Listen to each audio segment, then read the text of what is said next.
चलो कूदते हैं। ओह ओलिविया, मुझे माफ करना। कोई बात नहीं, यहाँ आओ। जानती हो हम इसे हर साल क्रिसमस पे क्यों लगाते हैं? नहीं।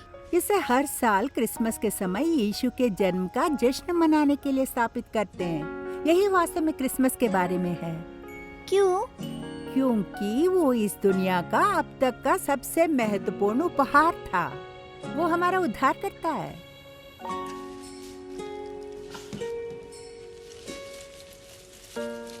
ओह ओलिविया, इस साल क्रिसमस के लिए सबसे अधिक क्या देख रही हो?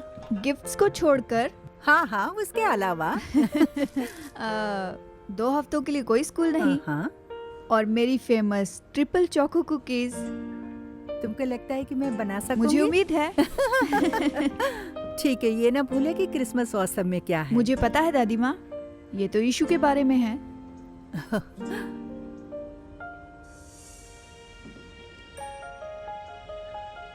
इस साल क्रिसमस जैसा महसूस नहीं हो रहा माँ, दादी के बिना।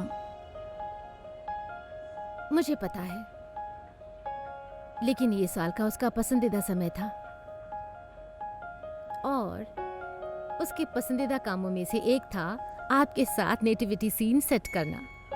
मेरा भी। याद रखिए, उसने हमेशा यही कहा था कि ये साल का सबसे जरूरी समय है क्योंकि हमें सबसे अच्छा गिफ्ट मिला है। और वो यही चाहती थी कि आप उसे याद रखें।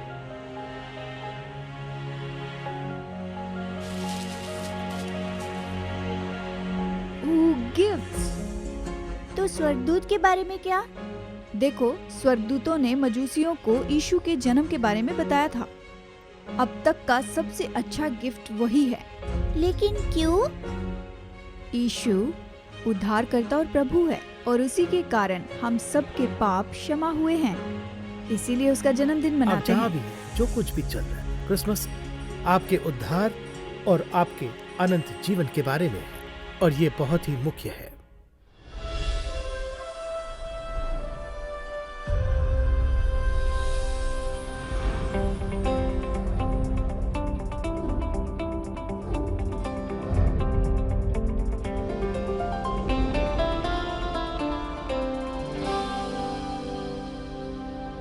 In touch doctor Charles Stanley के साथ दुनिया भर में सुसमाचार बांटना।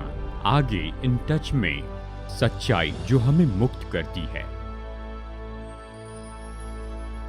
क्या आप अपने आप को एक स्वतंत्र व्यक्ति मानेंगे? संभावना है कि आप कहेंगे, मुझे यकीन है कि मैं ऐसा क्यों करता, मेरे हाथ पांव में बेड़ी नहीं है, किसी सलाखों के पीछे मैं नहीं हूं, मैं एक स्वतंत्र व्यक्ति हूं। हो सकता है आपके पास इनमें से कुछ भी ना हो, लेकिन फिर भी आप बहुत अधिक जेल में हो, बहुत अधिक बंधन में हो सकते हैं। बहुत से लोग बंधन में हैं और उन्हें इसका एहसास भी नहीं, वे बिल्कुल नहीं समझते कि चीज़ें किस तरह से जा रही है, क्यों वे इसे एक साथ नहीं ले पा रहे, क्यों उनके अंदर उथल पुथल है, क्यों चीज़ें अपने तरीके से नहीं जा रहे हैं। इससे कोई फर्क नहीं पड़ता कि वे क्या करते हैं, उनके पास कोई वास्तविक शांति, कोई वास्तविक आनंद नहीं है, लेकिन चिंता, हताशा, भय और बाकी सब कुछ है। और फिर भी कहते हैं कि हम आज़ाद हैं। क्या आप उस सब से मुक्त नहीं होना चाहेंगे? क्योंकि देखिए, जब तक आप आत्मिक रूप से मुक्त नहीं होते तब तक आप स्वतंत्र नहीं हैं। बाइबल कहते हैं लोग अंधकार में चलते हैं, वे मुक्त नहीं हैं। बाइबल कहते हैं लोग पाप से अंधे हो गए, वे मुक्त नहीं है। जब आप अंधकार में होते हैं, वह बिना मसीह के होता है, तो आप स्वतंत्र नहीं है। आप सोचते हैं कि आप शैतान हो क्योंकि वह लोगों की आंखों को अंधा करता है। पौलुस ने कहा है कि सच्चाई के लिए, तो इस संदेश में यह कहना चाहूँगा कि ये कैसे यीशु आपको इस बंधन से मुक्त कर सकता है जिसमें आप है, और आप उत्तर देख सकते हैं, लेकिन मैं किसी बंधन में नहीं हूँ। ध्यान से सुनिए और देखिए कि यह वास्तव में सच है या नहीं, क्योंकि यीशु के कहने का यह कारण है कि वह हमें स्वतंत्र करने के लिए आया। इसलिए यदि आप लूका के 4 अध्याय की ओर देखेंगे, मैं चाहता कि हम यीशु की सेविकाई के आरंभ में उसके बारे में पढ़े। वह आराधनालयों में जाकर प्रचार करता रहा, क्योंकि वह उन दिनों की कलीसिया के समान था और यही वह जगह और समूह थी और लोग थे। अतः पद 14 में आरंभ करते हुए पवित्र शास्त्र कहता है कि और यीशु आत्मा की सामर्थ में होकर गलील को लौट गया और चारों ओर के सारे जिले में उसकी चर्चा फैल गई और वह उनकी सभाओं में उपदेश करने लगा और सब लोग उसकी प्रशंसा करने लगे। और वह नासरत में आया जहाँ उसका पालन पोषण हुआ था और अपनी रीति के अनुसार सब्त के दिन आराधनालय में जाकर पढ़ने के लिए खड़ा हुआ और यशायाह भविष्यवक्ता की पुस्तक उसको दी गई और उसने उस पुस्तक को खोलकर वह स्थान पाया जहां लिखा था और उन्होंने यही पढ़ा, प्रभु की आत्मा मुझ पर है क्योंकि उसने कंगालों को सुसमाचार सुनाने के लिए मेरा अभिषेक किया। उसने मुझे बंधुओं को छुटकारे का और अंधों को दृष्टि पाने का और पिसे हुओं को छुड़ाने का सुसमाचार सुनाने को भेजा और यहोवा के प्रसन्न रहने का वर्ष का प्रचार करना। यीशु ने कहा, मैं लोगों को स्वतंत्र करने आया हूं। और फिर यूहन्ना के 8वें अध्याय में दिलचस्प है कि यीशु ने यहाँ क्या कहा और वह अपने शिष्यों और सुनने वालों से बात कर रहा। और यहाँ उन्होंने क्या कहा, मैं अपनी ओर से कुछ नहीं करता, परंतु जैसा पिता ने मुझे सिखाया वैसा ही बोलता हूँ। और कहा, मेरा भेजने वाला मेरे साथ है, उसने मुझे अकेला नहीं छोड़ा, क्योंकि मैं हमेशा वही करता हूँ जो उसे भाता है। और उसने ये बातें कही और जैसा उसने किया बहुतों ने उस पर विश्वास किया। अब सुनिए उन्होंने क्या कहा। तब यीशु ने उन यहूदियों से जिन्होंने उन पर विश्वास किया था कहा, यदि तुम मेरे वचन में बने रहोगे तो सचमुच मेरे चेले ठहरोगे और तुम सत्य को जानोगे और सत्य तुम्हें स्वतंत्र करेगा। यीशु ने कहा कि वह बंदियों को छुड़ाने आया। हम उन लोगों के बारे में बात नहीं करें जो आवश्यक रूप से गुलामी में थे, हालांकि उनमें से कई थे। हम उन लोगों के बारे में बात कर रहे हैं जो हर तरह के बंधन में थे। और मैं चाहता हूं कि जरा हम इसके बारे में एक पल के लिए सोचें, क्योंकि जैसा कि हम करते हैं संभावना से अधिक आप खुद को ये कहते हुए पाएंगे कि आप जानते हैं ये मेरे जैसा लगता है। तो जब हम उन चीज़ों के बारे में बात करें जिनसे हमें मुक्त होने की ज़रूरत है, किससे मुक्त होने की ज़रूरत है? सबसे पहले गलतियों से मुक्त हो जाओ। आज बहुत सी चीज़ें सिखाई जा रही है जो गलत है, झूठे हैं, वे सच नहीं है, और ऐसे लोग हैं जो इसके बंधन में हैं। उदाहरण के लिए उन बातों में से एक जो आज लोग सिखा रहे हैं वो जो बिल्कुल असत्य है कि स्वर्ग जाने के एक से अधिक रास्ते हैं, और वह है कि यीशु के एक मार्ग है, परंतु और भी बहुत से मार्ग हैं। यीशु ने कहा, मार्ग और सत्य और जीवन मैं ही हूं, मेरे सिवाय कोई पिता के पास नहीं पहुंच सकता। अब अगर यह सच है जो ये है, और यीशु ने कहा कि वो सच है जो वो था, और कोई साथ आता है और आपको बताता है अरे नहीं और भी कई तरीके हैं, और परमेश्वर इतना संकीर्ण मन का नहीं है कि उसे यीशु बना दे, तब या तो यीशु एक धोखेबाज है और झूठा था, या उसने सच कहा था। उसने कहा, मैं मार्ग हूं, मैं सत्य हूं। वो कहता कि मैं हूं जीवन, कोई मनुष्य पिता के पास नहीं आता लेकिन द्वारा में। जब तक मनुष्य नया जन्म न ले ले तब तक वह परमेश्वर का राज्य नहीं दे सकता। अब उन गलतियों में से एक है कि स्वर्ग जाने के कई रास्ते। और एक औरत कुछ समय पहले मुझसे कही थी, उसने कहा, मेरे पादरी की बात सुन रही हूँ, उसने कहा कि स्वर्ग जाने के 2 रास्ते हैं, पहला यीशु के द्वारा और दूसरा भले कामों के द्वारा। दूसरी गलती कौन सी है कि जिसके बारे में बात करना चाहूँगा, जिस पर बहुत से लोग विश्वास करते हैं। दरअसल अधिकांश लोग इस गलती को मानते हैं, अगर मैं अच्छा काम करूंगा और परमेश्वर खुश है तो मुझे स्वर्ग मिलेगा। अब किसी व्यक्ति के लिए सोचना बहुत आसान है, क्योंकि सच्चाई है कि हम सभी किसी ऐसे व्यक्ति को जानते हैं जिसे हम कह सकते हैं, वैसे मुझे पता है कि मैं उनसे बेहतर करता हूँ, और आप हमेशा खुद को लोगों से माप सकते और बहुत अच्छे भी दिख सकते हैं। पर देखिए, अगर प्रभु ने हमें हमारे अच्छे कामों के आधार पर स्वीकार करना चुना, तो मैं आपसे ये पूछता हूँ, कितने काम, कौन सा काम करता है, कब तक काम करता है, कितनी बार काम करता है? आप बिल्कुल नहीं जान पाएंगे कि आप प्रभु के साथ अपने संबंध में कहाँ हैं। झूठी शिक्षा, हम कर्मों से नहीं बचे हैं। उसने बोला, विश्वास के द्वारा अनुग्रह ही से हमारा उद्धार हुआ, यह तुम्हारी ओर से नहीं है, न कर्मों के कारण, ऐसा न हो कि कोई घमंड करे। और क्योंकि प्रभु जानता है कि लोग अपने कामों पर घमंड करते हैं, उसने कहा कर्मों के द्वारा उद्धार नहीं, परंतु यीशु के द्वारा। तीसरी गलती यह है कि मैं अपने प्रदर्शन के आधार पर परमेश्वर की दृष्टि में स्वीकार किया जाता हूँ। जब मैं अच्छा प्रदर्शन करता हूं तो प्रभु मुझे स्वीकारते हैं, यदि मैं नहीं करता तो प्रभु नहीं स्वीकारते। सच्चाई से आगे कुछ भी नहीं हो सकता। फिर से यदि आप प्रदर्शन के आधार पर है तो फिर से आपको कैसे पता चलेगा कि आपको स्वीकार कर लिया गया है? क्योंकि हम सभी कभी कभी अपना सर्वश्रेष्ठ करते हैं, अन्य समय में हम अपना सर्वश्रेष्ठ नहीं कर पाते। हम सभी कभी न कभी पाप करते हैं, और इसलिए यदि मेरी स्वीकृति मेरे प्रदर्शन पर आधारित है तो मुझे कभी नहीं पता चलेगा कि प्रभु प्रसन्न है या अप्रसन्न है, या मैं स्वीकार या अस्वीकार कर रहा हूं या नहीं। तो उन गलतियों में से एक और गलती है कि वह आखिरकार परमेश्वर इतने अच्छे हैं इन दिनों में से एक, क्योंकि वह प्रेम का परमेश्वर, हर कोई स्वर्ग जाने वाला है, हर कोई किसी न किसी तरह वहां पहुंच रहा है। और लोग कहेंगे ठीक है, मुझे नहीं पता कैसे, लेकिन मुझे यकीन है क्योंकि वह प्रेम का परमेश्वर है, वह हम सभी को वहां जरूर ले जाएगा। यीशु को अस्वीकार करने के बारे में क्या, प्रभु की अस्वीकृति के बारे में क्या, क्रूस के अस्वीकार करने के बारे में क्या, आत्मिक बातों को नजरअंदाज करने के बारे में क्या, और हर कोई वहां जा रहा है? मुझे ऐसा नहीं लगता। दरअसल मुझे तो ऐसा लगता है कि बिल्कुल नहीं। एक और गलती जिसमें लोग फंसते हैं, और वो है बंधन। यह सब बंधन का एक रूप है कि आप आज बच सकते हैं और कल खो सकते हैं, अर्थात मेरा उद्धार मेरे अच्छे कार्यों पर आधारित है। अब देखिए, हमारा उद्धार एक बात पर आधारित है, इस तथ्य पर कि यीशु मसीह क्रूस पर चढ़ गया, उसने स्वेच्छा से अपना जीवन दे दिया, सारी मानवता के सारे पापों को एक क्षण में अपने ऊपर ले लिया, हमारे पाप के लिए मर गया। केवल एक जो कर सकता था, क्योंकि वही एकमात्र पूर्ण व्यक्ति है। यूहन्ना बपतिस्मा देने वाला ने कहा, परमेश्वर का मेमना जो जगत के पाप उठा ले जाता है, वह हमारे पाप के लिए मरा और उद्धार यीशु मसीह को ग्रहण करने के द्वारा आता है, हमारे व्यक्तिगत उद्धारकर्ता के रूप में। अब यदि मैं बचाया जा सकता हूं और खो जा सकता हूं, तो इसका अर्थ यह है, मैं दूसरी बार कैसे बचाया जा सकता हूं? मुझे दूसरी बार कुछ करना होगा। मुझे क्या तो बेहतर होना है, फिर से विश्वास करना है, या जो भी हो, आप कभी नहीं जान पाएंगे आप बचाए गए या नहीं। देखिए, वो क्या कहते हैं, क्योंकि परमेश्वर ने जगत से ऐसा प्रेम रखा कि उसने अपना इकलौता पुत्र दे दिया, ताकि जो कोई उस पर विश्वास करे वह नाश न हो परंतु अनंत जीवन पाए। अनंत जीवन क्या है? जीवन की गुणवत्ता, लेकिन यह समय की लंबाई भी है। यह हमेशा और हमेशा और हमेशा के लिए है। इसलिए यदि वह मुझे अनंत जीवन का उपहार हमेशा और हमेशा के लिए जीवन देता है, तो यदि मैं इसे खो सकता हूं तो उसका वादा अपर्याप्त है। यह सच नहीं था, और यीशु मसीह की क्रूस पर मृत्यु पर्याप्त नहीं था, जो प्रभु की पूरी छुटकारे की योजना को पूरी तरह से मिटा देता है। यह एक गलती है, और कई लोग इसमें फंस जाते हैं। तो एक प्रकार का बंधन गलत है जो हमें सिखाया गया है।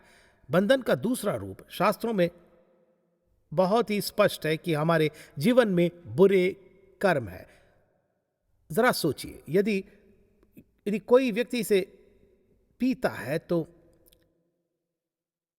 यह बंधन का एक रूप है, क्योंकि देखिए कि थोड़ी देर के बाद वे रुक नहीं सकते।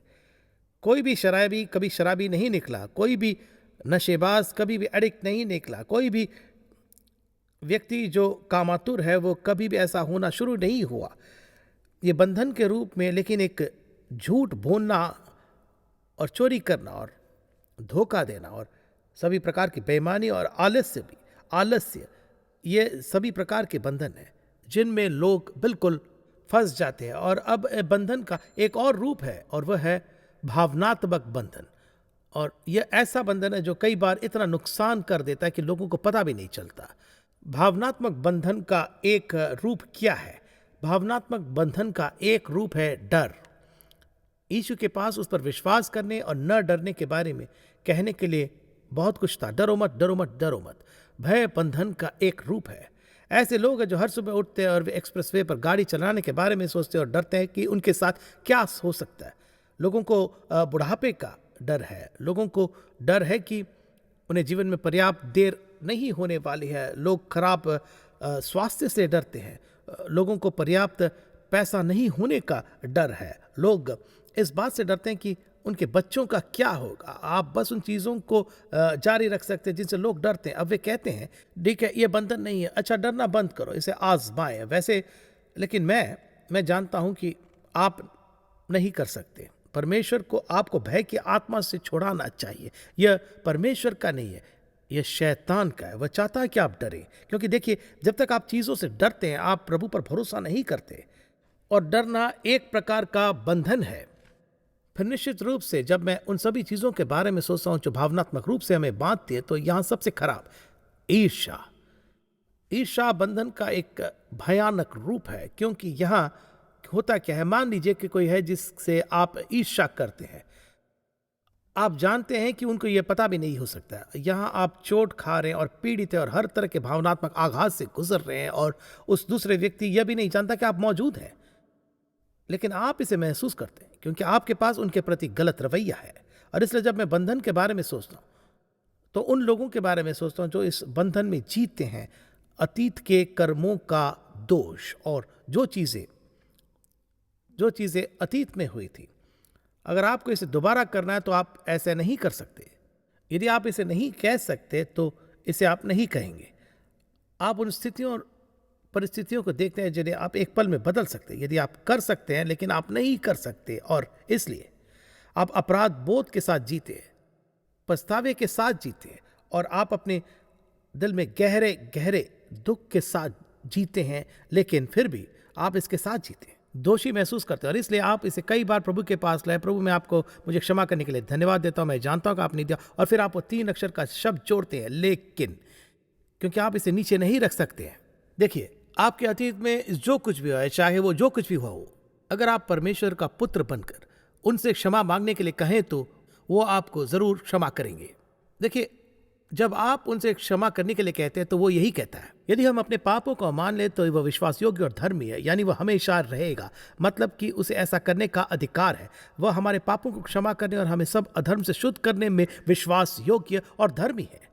अब यदि वह कहता है कि उसने मुझे उसे शुद्ध कर दिया, तो वो ये कहता है, मैं तेरे विरुद्ध किए गए पापों को फिर स्मरण न करूंगा। समुद्र की गहराई में पूर्व पश्चिम से दूर है।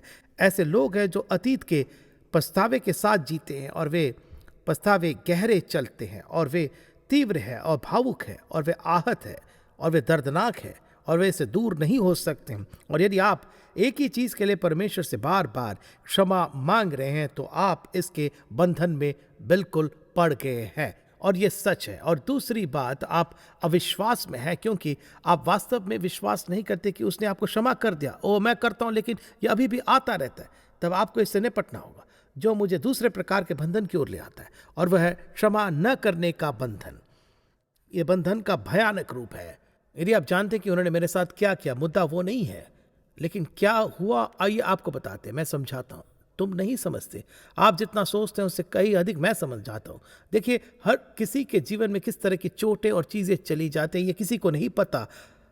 आपको क्षमाशील होना होगा। यहां पर बाइबल कहते हैं हमें एक दूसरे को क्षमा करना, जैसे मसीह यीशु में परमेश्वर ने हमें क्षमा किया है। मुझे आपसे एक सवाल पूछना है, क्या आप ऐसे कुछ भी सोच सकते हैं जो आपने किया है जिसके लिए पवित्र शास्त्र के अनुसार परमेश्वर आपको क्षमा नहीं करेगा? अब यहां अगला मुद्दा है, इन चीजों की विनाशकारी शक्ति क्या है। पहली बात यह है कि कोई भी किसी भी प्रकार का बंधन यीशु मसीह के साथ आपके व्यक्तिगत संबंध में बाधा डालता है। वो जो चाहते हैं वो आप कभी नहीं बन पाएंगे जब तक आप किसी अन्य विश्वास में बंधे हुए और अन्य बंधन में बंधे हुए हैं। दूसरी बात जो इसके बारे में विनाशकारी है वह यह कि आपकी व्यक्तिगत गवाही को चोट पहुंचाती है। अगर आपके पास एक अक्षम भावना है तो मैं आपको गारंटी देता हूं आप इसे अपने तक नहीं रख सकते। आप जरूर किसी को बताएंगे। आप इनमें से प्रत्येक प्रकार के बंधन से गुजर सकते हैं और कई अन्य भी।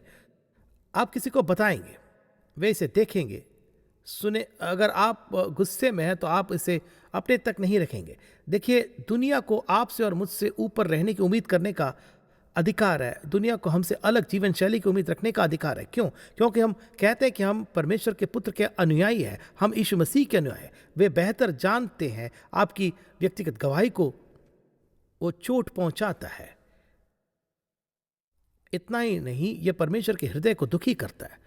अब यदि आप उदाहरण के लिए माता पिता हैं, मुझे यकीन है कि आप में से कुछ माता पिता हैं, तो आप में से कई माता पिता और आपके बच्चे यहीं बैठे हैं, और जब आप अपने बच्चे को कुछ ऐसा करते हुए देखते हैं तो आप जानते हैं कि उन्हें दुख होता है, तो इससे आपको दुख होता है। जब आप उन्हें एक ऐसी दिशा में जाते हुए देखते हैं जिसके बारे में आप जानते हैं कि वह आत्मविनाशकारी होगी, यदि आप या किसी प्रकार के माता पिता हैं, तो यह आपको अंदर ही अंदर बहुत आघात करता है, यह आपकी आत्मा को दुखी करता है। एक और चीज़ जो घटित होती है कि यह आपके उपयोग को सीमित करता है।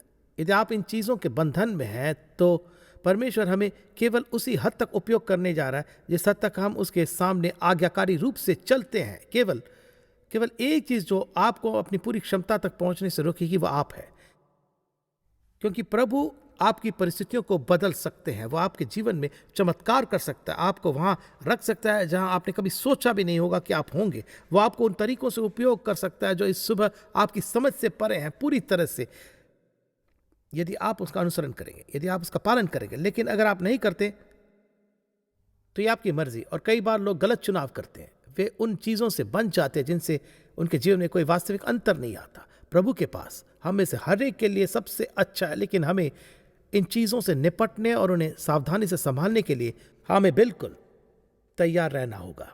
और ये आपके साथ क्या करता है उसके लिए एक आखिरी बात, या आपके शरीर के साथ क्या करता है।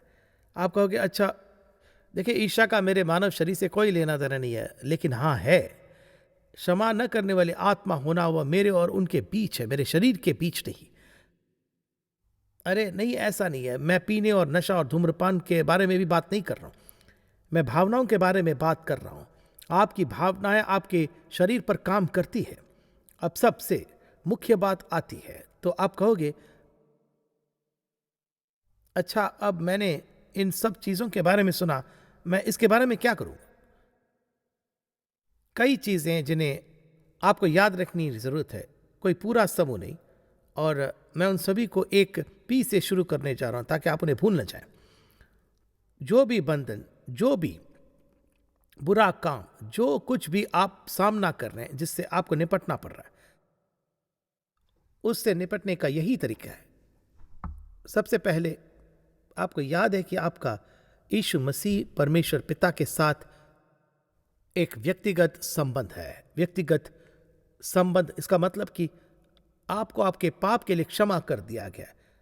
वो आपका उद्धारकर्ता, आपका परमेश्वर, आपका स्वामी है, और यही कि आप उनकी पवित्र आत्मा का निवास स्थान है, जिसका अर्थ है कि वह आपके भीतर की शक्ति है और आप पहचानते हैं कि आप सदा के लिए सुरक्षित है। यानी आपको इस बारे में सोचना होगा, आप एक आस्तिक के रूप में कौन है। मेरा परमेश्वर के साथ एक व्यक्तिगत संबंध है। दूसरी बात यह है कि मेरे पास एक पद है, और वह पद क्या है। मेरी स्थिति यह है कि मैं अब परमेश्वर का शत्रु नहीं हूं, मैं परमेश्वर का संतान हूं। वह मेरी स्थिति है। मेरा व्यक्तिगत संबंध है, मेरी एक स्थिति है परमेश्वर की, मैं संतान हूं। मेरे पास अधिकार है, मेरे पास पवित्र आत्मा है जो मुझे जीवन की किसी भी और हर परिस्थिति में सामर्थ्य देगा। अब मैं एक पंक्ति पढ़ना चाहूंगा, क्योंकि यह वह है जिससे ज्यादातर लोग शायद परिचित नहीं है, परंतु दूसरे पत्रस में मैं चाहता हूं कि जो कुछ वह कहता है उसे सुने। मैं चाहता हूं कि आप याद रखें कि आपके पास क्या है। आपका व्यक्तिगत संबंध, आपकी स्थिति, आप परमेश्वर की संतान, आपके पास परमेश्वर के सिंहासन तक पहुंच है, आप में पवित्र आत्मा का वास है। यह देखते हुए कि उनकी दिव्य शक्ति ने हमें उनके सच्चे ज्ञान से के माध्यम से जीवन और परमेश्वरत्व से संबंधित सब कुछ प्रदान किया है। वह है कि परमेश्वर ने हम में से हर एक के भीतर रखा है। उसने हम में से हर एक के भीतर क्या करने की क्षमता रखी है। जीवन में हर उस चीज का सामना करना जिससे हम जीवन में निपटते हैं। जीवन और भक्ति से संबंधित सब कुछ उसके सच्चे ज्ञान के द्वारा, क्योंकि इन्हीं के द्वारा जो कुछ परमेश्वर ने हमें दिया है, उसने हमें अपने अनमोल और बड़े बड़े वचन दिए हैं, ताकि उनके द्वारा तुम उस सराहट से छूटकर जो संसार में है परमेश्वरीय स्वभाव के भागी हो जाओ। तो वो यहाँ पर क्या बोल रहा है, यहाँ आपके पास आया है, इसे ध्यान से सुनिए। आपके भीतर परमेश्वर का स्वरूप है। वो कहता है आप पर मोहर लगाई गई थी पवित्र आत्मा के द्वारा। जब आपको बचाया गया, पवित्र आत्मा द्वारा मोहर बंद किया गया था। आप खो नहीं सकते परमेश्वर के आत्मा ने आप पर हमेशा के लिए मोहर लगा दी। फिर याद रखिए आप कौन है, आपका व्यक्तित्व, आप परमेश्वर के संतान। आप यहां केवल तैरती हुई चीज नहीं है। जब आप उसके साथ अपने व्यक्तिगत संबंध के बारे में सोचते हैं, आप बचाए जाते हैं। आपकी संपत्ति, आपकी स्थिति, आपका व्यक्तित्व, सब कुछ। आप कहेंगे मैं इन चीजों से कैसे दूर करूं। जब मैं उनका सामना कर रहा हूं तो मुझे वे सरल शब्द ही याद आते हैं। मैं यही हूं, यह वही है जो मेरे पास है, यह सिंहासन तक मेरी पहुंच है, और इसलिए मैं इसे अपने जीवन में अस्वीकार करता हूं। मैं उस रास्ते पर नहीं चलना चुनता हूं। मैं परमेश्वर को उनकी क्षमा के लिए धन्यवाद देता हूं। मैं अपने जीवन में इस पर उसकी जीत का दावा करता हूं, और मुझे इसका दावा करने का अधिकार है, क्योंकि मैं कौन हूं, मेरे पास क्या है, मेरी स्थिति क्या है, और परमेश्वर अपना वचन रखने जा रहा है। उसने हमें तुम्हारे भीतर दिया है परमेश्वरीय जीवन जीने के लिए जो भी सब कुछ आवश्यक है। अब आप मसीह नहीं हो सकते। आप कहोगे इसका मुझसे क्या लेना देना। तब तक कुछ भी नहीं अच्छा होगा जब तक आप अपने आप पाप को स्वीकार करने के इच्छुक नहीं, और यह कि आपके पाप ने आपको परमेश्वर से अलग कर दिया। और इस समय आपको अपने जीवन में सबसे बढ़कर एक चीज की जरूरत है। चाहे आपकी स्थिति कैसी भी हो, जो भी हो, आपको प्रभु यीशु मसीह से अपने पापों के लिए क्षमा करने के कहने की जरूरत है। उसके आधार पर नहीं कि आप बेहतर करने जा रहे हैं। इस तथ्य के आधार पर कि जब वह क्रूस पर चढ़े तो उन्होंने आपके पाप के कर्ज को पूरा चुका दिया, और जिस क्षण आप उसे क्षमा करने के लिए कहते हैं और आप उसे अपने व्यक्तिगत उद्धारकर्ता, परमेश्वर और स्वामी के रूप में देखते हैं, आप अपना जीवन उन्हें समर्पित करते हैं, और जिस क्षण आप ऐसा करते हैं आपको क्षमा कर दिया जाता है, आपको प्रतिज्ञा की पवित्र आत्मा द्वारा मुहरबंद किया गया, आपका नाम मेमने की जीवन की पुस्तक में लिखा है, और अब आपको उस क्षण में दिया गया। वो कहता है कि आपको और मुझे पवित्र आत्मा की उपस्थिति में और पवित्र आत्मा की शक्ति की जरूरत है ताकि वह परमेश्वरी जीवन जी सके। आप कहेंगे क्या मैं अभी ठोकर खाकर गिर पड़ूंगा? सुनिश्चित करें कि आप करेंगे। अच्छा, वो क्या करता है? वो क्षमा करता है, हमें उठाता है, हमें आगे बढ़ाता है। क्योंकि देखिए, बाइबल हमारे प्रभु यीशु मसीह के अनुग्रह और ज्ञान में बढ़ने की बात करते हैं। आपके पास अपने जीवन में यीशु मसीह का स्थान लेने के लिए कभी भी प्रतिष्ठा, लोकप्रियता, पद या चीज़ें नहीं हो सकती है। देखिए, हमें चारों ओर देखकर जीवन के बारे में सीखना चाहिए। हमारे समाज में उन लोगों को देखें जिन्हें लोग नायक के रूप में देखते हैं। उन्हें सारा पैसा मिल गया, उन्हें सभी कार और हवाई जहाज मिल गए। आप इसे नामिए, उनके पास और क्या है? कुछ भी नहीं। जब शांति की बात आती है, जब खुशी की बात आती है, आनंद संतोष की बात आती है, आप जानते हैं कि उनके पास ये क्यों नहीं है? क्योंकि वे उन चीज़ों के बंधन में बंद है जो उन्होंने अपने लिए बनाई है। आप अपने जीवन में ऐसा नहीं चाहेंगे। आप प्रभु यीशु मसीह को अपने जीवन में आने के लिए कहते हैं। ये एक ऐसे जीवन की शुरुआत है जो अनंत काल तक चलता है। यदि आज के प्रोग्राम के द्वारा आपने आशीष पाई है तो कृपया लॉग कीजिए intouch.org पर। इन टच पूरे संसार में लोगों को परमेश्वर के साथ में बढ़ने वाले संबंध में बनाता है और लोकल चर्च को बल देता है। ये प्रोग्राम इन टच सेवकाई के द्वारा प्रस्तुत किया गया है। ये परमेश्वर के अनुग्रह से और आपकी प्रार्थना और भेंटों के द्वारा ही संभव हो सका है।